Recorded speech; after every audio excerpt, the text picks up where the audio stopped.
Welcome, everybody, here to the Lakers Lounge. I'm Anthony Irwin, today joined by a good buddy of mine, friend of the show, now that he's made a few appearances and all that good stuff. Are you Kirk Henderson of Mavs Moneyball is who I'm talking to. You made a face there. Is this like in terms of your career and just lifetime best moments being called a friend of the show? Where does that sit for you? That's good. I mean, I think I've come on this version of the show like 3 times now. So yeah, that does count as friend of the show. So the whole reason that we're going to be talking today is I have been told and have thought for, I guess, for the last couple weeks or so, last week or so, as the market for Christian Wood really dried up, that he would eventually be a Laker. And over the weekend, we had a whole conversation built around Jared Vanderbilt for Christian Wood, which is nonsensical. Yeah, I didn't know. Why would Lakers do that? But and to be clear, and Sam reached out this morning asking if I really used that as an entire lowdown. I did not. It was one segment that somebody asked about. And Sam himself said that he would not do it, nor does he think the Lakers would do that. No. It's always a good sign when everybody on the other side of it. I saw Nick was like, Nick Angstadt was like, yeah, Vanderbilt for Wood, yes, call it in, please. Do it. Vanderbilt's like the exact kind of defensive presence that I think the Mavericks really need. That versatility out there, but he's also somebody that the Lakers really need. So that isn't necessarily happening, but I do still think that asking Kirk, who has a year of experience on the Christian Wood roller coaster, what that was like is good. I think the clear and obvious starting point here is you and I stumbling buzzedly through the win and bumping into Christian Wood on our way into the media party is I think a decent place to start. Where That's right. We did see him in the hall because I didn't think it was him. Because the thing about seeing NBA players in person is that you have one of two reactions. That guy's way bigger than I thought. Yeah. That guy's nowhere near as big as I thought. Yeah. And for me, Wood fell into the latter camp, which is interesting because he's listed at what, 6'11", or he's 6'10", 215. Yeah. I think that's fitting. Yeah, I do too. I think that summarizes Christian Wood's game. Right. Yeah, I thought you'd be bigger. I thought there's something more. What the great Shaq meme. Yeah. I apologize. I wasn't familiar with your game thing. Yeah. There's a reason that nobody's familiar with Christian Wood's game. Yeah. I'll just say this: if you're a Lakers fan and you've been looking at that basketball reference page, man, this guy, he's 27, 28 years old, 16 and a half points a game in 25 minutes. Mm-hmm. He gets about 8 boards. Wow. Hits threes. Hit some threes. Do you have us all as Owen Wilson? I mean, there's really something. Well, I mean, I watch this with every NBA fan does this because look, unless you're like a 24-year-old kid that does nothing but watch basketball, you don't watch that much NBA because there's 82 games per team. You can't sit around and watch games all day. It's hard. We have lives.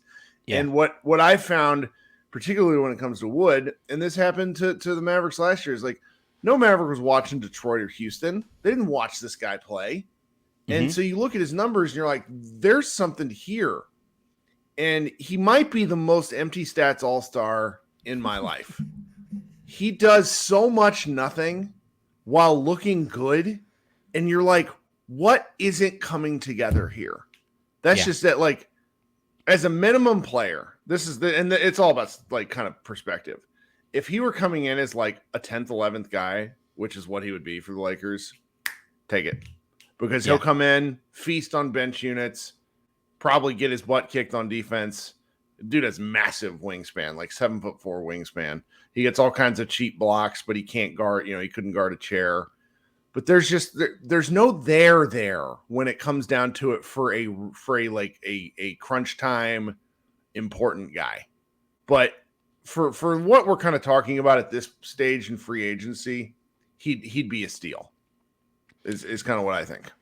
Yeah, so as I've been all right, so the conversation cycle, I'm not even going to call it a news cycle because like the only bit of quote unquote news was Mark Stein reporting that the Mavericks would be open to signing and trading Wood, depending on the player that they got back, right? That was the only bit of like update to the story.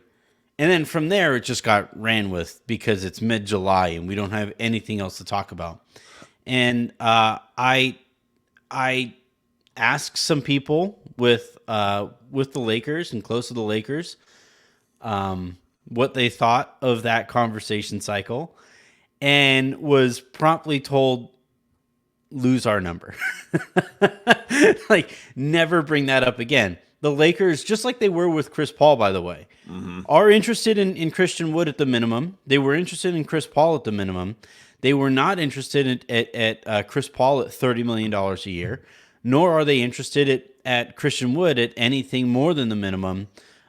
Because like when you have a player at the minimum, there's the locker room has the leverage there, right? Yeah. If the player doesn't buy in, if there's any kind of issue whatsoever, gone. That player is shown the door unceremoniously because that's what you can do with a minimum player. It's when those players are making tens of millions of dollars that it gets more and more complicated to get rid of said player, right? See James Harden, see Kyrie Irving, see whoever, Bradley Beal. And I think, like you're saying, with the Lakers here, if he's on the minimum, and especially because like the thought is, and Rob Pelinka kind of mentioned, we would like to see some more two big lineups where AD is at the 4. You can do that more if Wood is in there because he spaces the floor. Yeah. AD makes up for Wood's defensive deficiencies. If you have like Vanderbilt in there at the small forward, you make up for Wood's immobility on the perimeter. And I think there are some things that can be done there to make the work fit, or the fit work. That isn't something that you can do though if like Vanderbilt isn't on your roster. That's right. So you know, messing around with Wood's role and just kind of sliding him in where he fits is the kind of thing you can do with him at the minimum. One of the things that I noticed last year was with Jason Kidd, because Wood is very much not a Jason Kidd type player. It seems to me. How he got on the team is so it's like Kidd had been, that's the first real offseason for Jason Kidd and for their new GM. It was really alarming because that, like JaVale McGee, very clear Jason Kidd signing. Yeah. Even if McGee, you understood the intent, even though everyone and their uncle knew McGee sucks. Yeah. Wood didn't make sense on paper. So it was like, why is this happening? And frankly, it seemed to be too good of a deal to be true because the Mavericks excised, I think, 4 contracts that had at least a year and a half on them. Yeah. And so that was why they went and got him. And they're like, okay, we'll make this work. And they never did. Yeah. So he kind of bumps heads, it seemed from the outside looking in, that he kind of bumped heads with Kidd throughout the year. Was still and the spacing does matter with Luka there. Like having spacing around Luka does really help. And so like some of the impact numbers, some of the rating numbers looked okay, I think, with Wood out there. Yeah. But yet it was still like a conversation, it felt like, all year within Mavs Twitter, like, why isn't he playing more? But yet why does he have to play more? Like it was a super weird thing. And you use the term like empty calories with Wood. Is there anything you think that can be done to make those calories less empty? I mean, you're playing him for 12 to 15 minutes versus 25, where he's like he's a guy that goes in and absolutely feasts on the back end of benches because it's like you'll watch him play and you won't understand how he's not a star. It just to an eye test that he passes all eye tests. He passes ball don't stop, real hooper status. Like Yeah. he's 27. He's been on so many teams. And really the problem is because he got off to such a rough start, he never learned some of the things that would have kept him on the floor longer despite his talent. And he just doesn't know how to do them now, even though he tries. Like, I'm of the opinion, having watched him, the man was never out there loafing. He just doesn't know what to do. He doesn't have the reps for defensive rotations. And so I think if you're out there like purely counting on him for a scoring sense, you're gonna be pretty happy, because it's, and we've seen this with bench lineups for all good teams. It's like occasionally you just like, okay, well, LeBron and AD aren't on the floor. We need someone to soak up 6 shots, something like that, and like make them be actual reasonable good shots. Like Wood can get his own shot at any time. Realistically, if you don't think of him as a center or power forward, if you really think of him as like a 6'10" small forward, is kind of a better way, because it's just, he's really silky and just high release point. Like, I can see why Mavericks fans got so into him at first, but it just, as the season wore on and they kept not playing him, it was very confusing at first because the Mavericks just weren't very good. And so it's like, why would you not play your better players? And then it became like, there was definitely like his agent was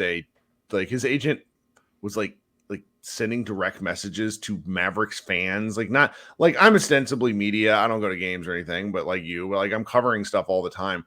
So he was messaging me and a lot of our staff, and like, he wouldn't, he just like blanket tweet people with like, hey, here's this guy's stats. Have you considered this? Blah, blah, blah.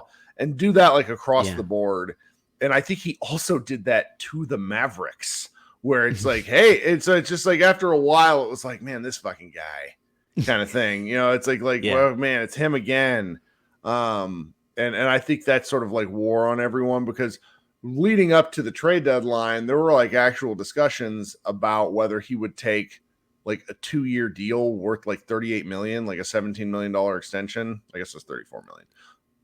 And his agent was like, absolutely not, no way. And and that's where we're at right now. And like, so it's interesting. We're talking about, like, I don't see what's the problem here. Well, it's so interesting we're talking about this, because this just popped up in a group chat that I'm in. It's from a guy named Ben Ritholtz at NBA. He's a Knicks film school contributor. Okay. He says, Collins traded for nothing. Obi Toppin traded for nothing. PJ not getting paid. Wood not getting paid. All good players. I think it's really hard in the league right now if you're a complimentary big who can't protect the rim or guard wings. And like, that's a great summation of where we're at. I'll continue to circle back to this. For a team that needs bench scoring punch or just to eat up minutes, you could do much worse than Christian Wood.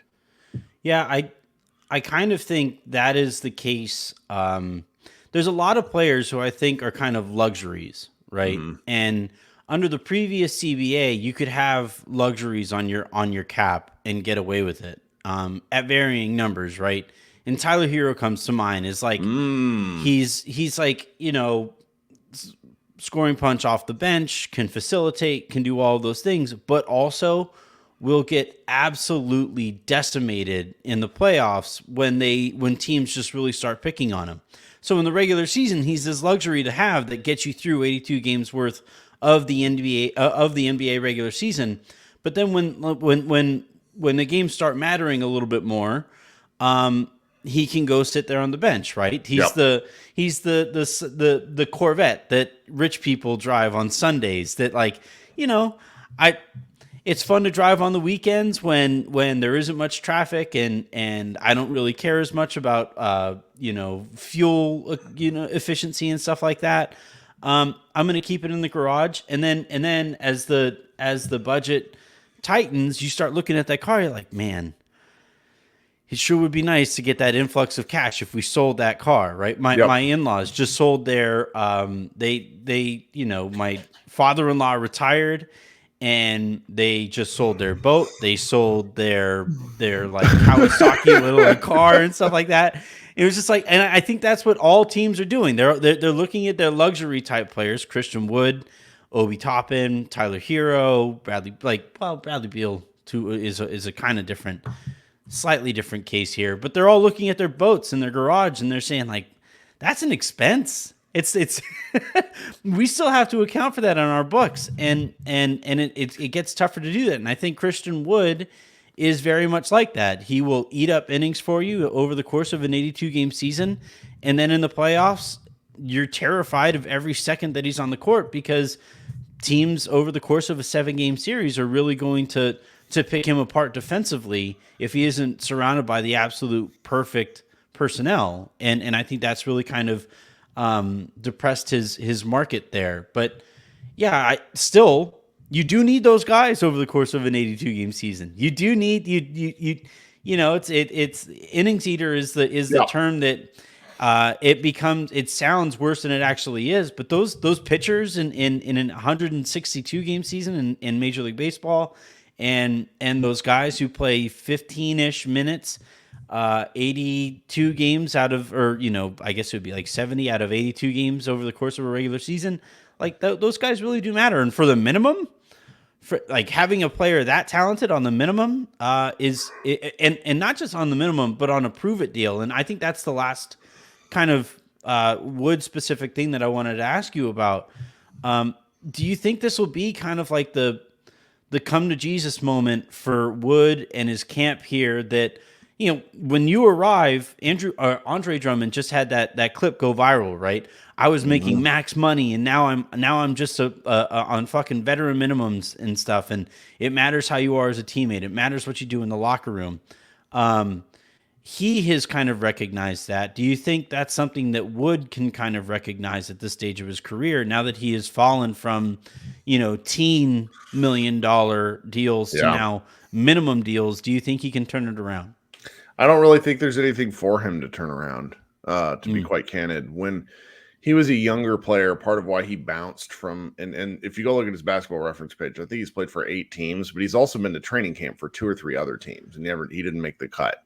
Mm-hmm. That was in his younger days. When 10 years ago, when he first was going to Summer League, he had this reputation of this guy that really wasn't very professional.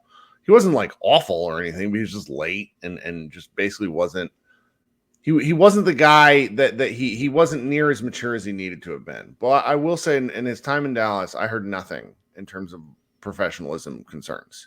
Mm-hmm. Nothing about showing up late to work. I think he was a very good teammate. There was never any instances on the bench where people would draw, and complain about, some of his demeanor and that sort of thing. I think for him, it's all on court, and it goes back to what sort of value do scoring bigs have.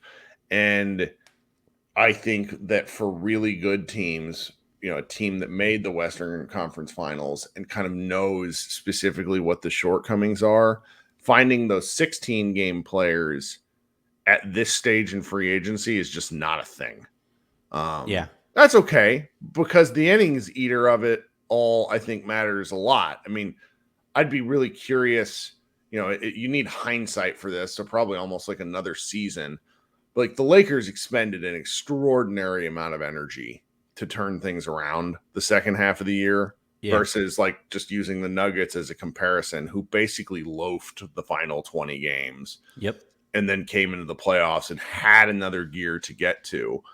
I think you could probably make the argument for the Lakers that the rotation as it was pretty dang good. It's just nobody had any juice left by the time you get to that point in the play. And that's okay. I mean, it's probably maddening, but it's just, that's why, the NBA season is such a marathon. And so it's like, I think this to in a roundabout way, I guess I'm kind of making the argument for Christian Wood for that like innings eater of it all, because you just got to have, 80 goes down for 7 games, and you got a guy that can come in against a weak stretch of, let's say you play the Pistons twice, and you get one of those lucky weak stretches in December where it's like, oh, this is going to be nice, and AD's down, crap, and then you can somehow go 5-2 and make it work anyway.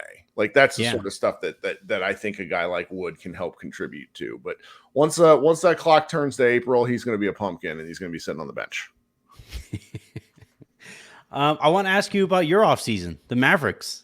Like widely considered, almost consensus, a very successful offseason here for Dallas.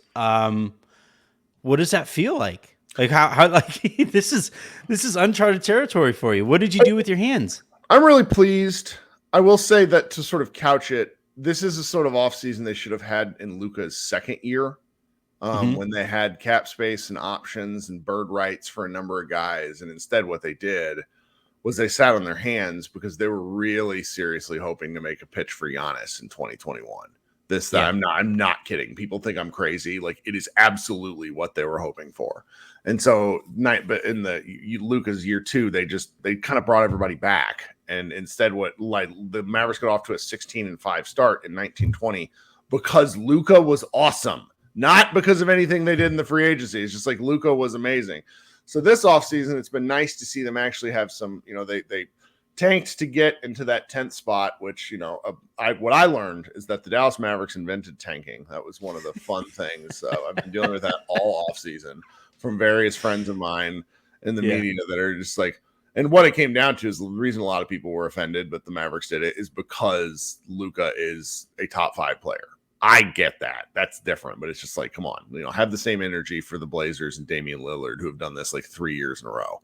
Yeah. Well, the thing is, like, Dame isn't a top. He's not. No, he's not. Yeah, and so that's and no one wants to really say that out loud, but that is the difference. Mm-hmm. So they traded back, or they get the 10th pick. They trade back 2 spots, shed themselves of Davis Bertans' kind of hilarious contract. They draft this kid from Duke named Derek Lively, who shot up the draft boards. That made me roll my eyes something fierce, because it's like mid-lottery big men don't have a great history just because it's difficult.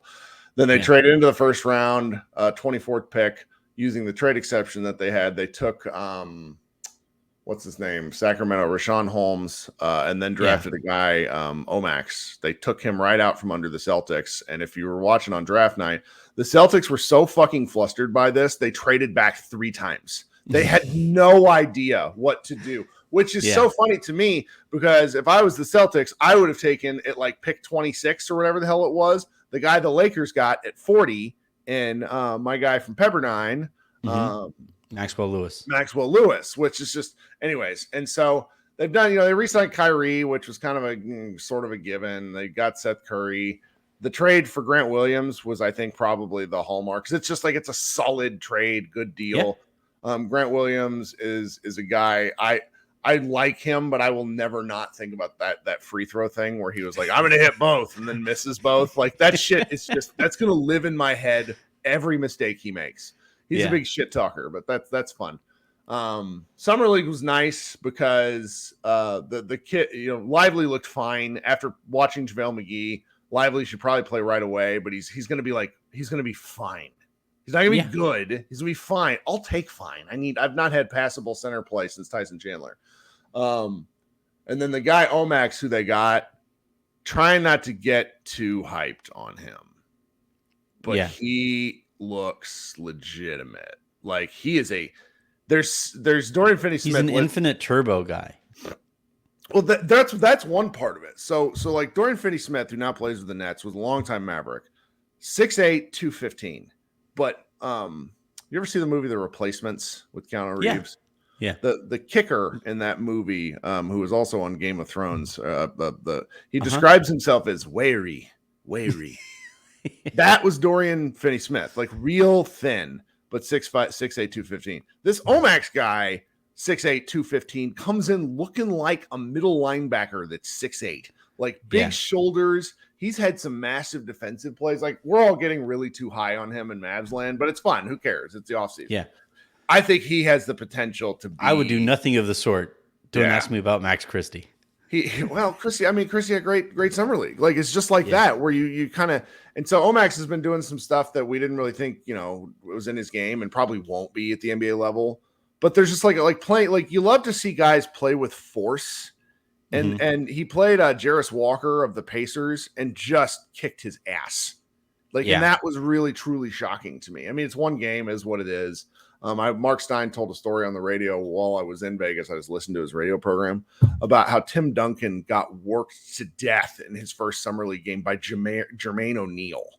Yeah, sure. Got just dominated. Like, Tim Duncan getting dominated by Jermaine O'Neal. That's the thing that happens at summer league. So I don't know. I mean, overall, I'm I mean, pretty Jermaine pleased. had a great career though. Absolutely, So, but it's such a weird pairing of names for someone to get beat up yeah. on. I mean, I think I'm pretty pleased with the offseason paired with the new kind of awards rules because the Mavericks rested Luka before they traded for Kyrie. They rested Luka 8 times. The Mavericks went 0-8. Mm-hmm. If you play Luka half those times, you win half those games. The Mavericks are in the play-in. Like Mm-hmm. that, so some of the things that the Mavericks do to like they screwed themselves because did you know Kemba Walker was a Maverick for a significant portion of last season? Like there's some real remember some dudes you go through Basketball Reference. Who's the Yeah. little pipsqueak from Denver, the Argentinian guy? Oh, He my was on the God. team. Like the Mavericks were really bad, man. So it's like I understand when you say when people are like a Tim Bontemps and Zach Lowe are like, I don't think they're going to make the playoffs. I get why. I just think that like they could fail up and maybe make the playoffs this year just because. Campazzo. Yeah, they're not going to have Yeah. some of these guys playing. Like they got what's his name back from Australia, the guy, the former Utah Jazz guy that tore. See, this is how good of a Mavs podcaster I am, where I'm like, who are the Dallas Mavericks signings? I'm pleased with the offseason. I've rambled. Yeah. You asked me a simple question. I talked for 4 minutes. So they're going to be a lot different, and I'm looking forward to different.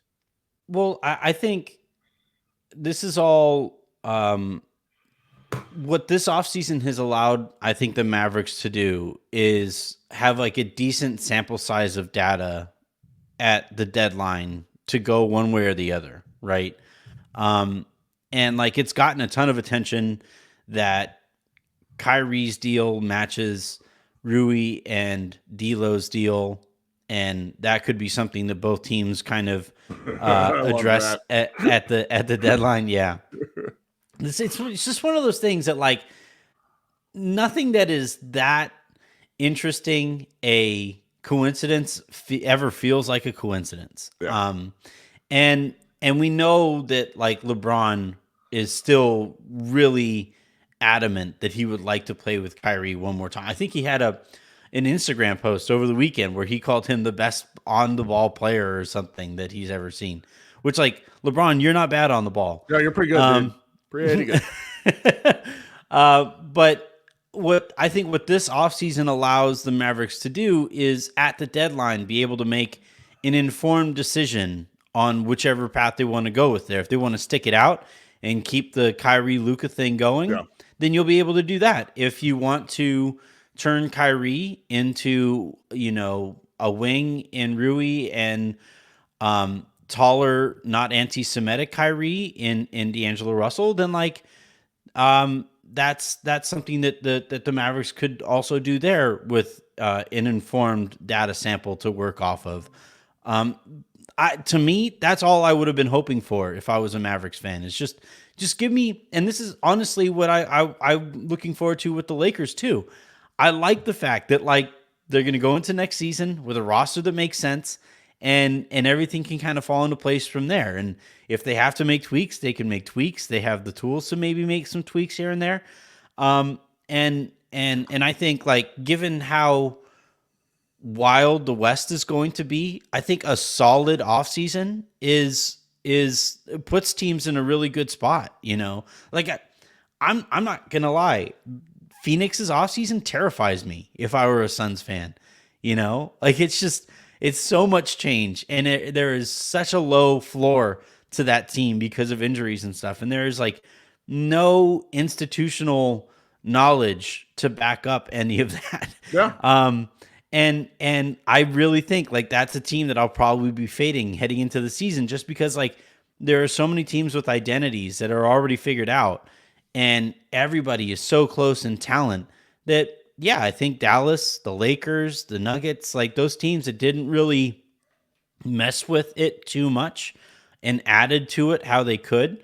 Those are the off seasons that I think I enjoyed the most. But yeah, I did need to get a little Kyrie thought off because so he happened to just walk. Oh, that's right. I told you this. So one of the really cool things that happened to me was do you remember, I don't think I have this, guys. I sat next to like a former, like this 95-year-old. Do I still have Bill his Burka. name up? Is that who it was? I got to Yeah, the sit next. Lakers guy. That was fantastic. I got to sit Yeah. next to him for an entire summer league game as he's wearing his 2010 Lakers championship ring. Okay. Yeah. Damn thing takes up his hand. It was amazing. Just a great Lakers adjacent constant, had to share with you. So while he and I are standing there, that's when Kyrie Irving comes in. Okay. Mhm. I'd never seen Kyrie in person. When you see him in person, it makes what he does on the floor that much more impressive. Because I used the term wiry earlier. Kyrie is like a piece of waspy. He is so thin. I mean, Yeah. he's 6'3" and 180 if he's like wearing a brick. Like I am that dude. So it makes him like to be such an incredible athletic marvel. And so just one thing as far as how the Mavericks play. Last year, Kyrie Irving had a career high true shooting percentage. It's small sample, 20 games in the Mavericks, but he had a career high true shooting. His career average is 58 true shooting percentage. He had a 63% true shooting percentage with the Mavericks. The offense is not the problem. Luke averaged 32, 8, and 8. Kyrie averaged 27, 6, and 5. Okay, they're fine. So anytime you see Kendrick Perkins or any moron on TV being like, "Can they play together?" Yes, of course they can. Can they defend? That's the question. But they can play together. So I sort of think, just because Mark Cuban is a stubborn goat, that even if things don't go a certain way, I think they would keep Kyrie regardless. Like it would, because the other thing was like Luka doesn't really say things out loud, and it kind of got like to the point where he had apparently been like, "Kyrie, we need you." Like that hasn't happened yet. So I found that sort of thing interesting. So if we get to trade deadline and the Mavericks are kind of anywhere near 500, I bet they were to hold on to him. But it's also the Kyrie of it all. The one thing that exists out there is like, what interesting thing is he going to hop on to next that will then cause like, a social media, the fact that I'll have to write about, Kyrie says, cows on the moon. Like I don't, that's the sort of stuff that you can't predict and you don't really know. Yeah. But yeah, this has been fun, man. Thanks for having me on. Yeah, I am going to let you go. Thank you very much, Kirk. Let's get you. I'm going to get out of your way and let you plug whatever it is that you want to plug. Mavs Moneyball and your Mavs pod. I'll just also for Blue Wire. Do your thing. We're colleagues. Yeah, we're on Pod Maverick for Blue Wire. I have a YouTube channel just like Anthony's here. Pod Maverick. We have fun. We record way too often. Me and my co-host Josh, but. I will be honest, I listened to Bill Simmons give a little bit of a riff about why he's taking off August for the second straight month, and I was like, sounds really good. Unfortunately, I don't think I can afford to do that. So gonna be pulling some content out of our rear. The World Cup's coming up. Really looking forward to covering that because the Mavericks will have at least 3 guys on World Cups teams, and like they're playing in the Philippines, and all those games will be in the morning, which will be just glorious for us. So it's I'm looking forward to the rest of the summer. But it'll be a nice, like, now we're like, today's like the first real day of off season for me. Yep. So it'll be fun. The weekend was just such a perfect example and encapsulation of the off season. Just like the whole Vanderbilt Wood thing was such a perfect summary of what happens in the off season. So enjoy yours. I'll talk to you soon. Thank you very much, bud.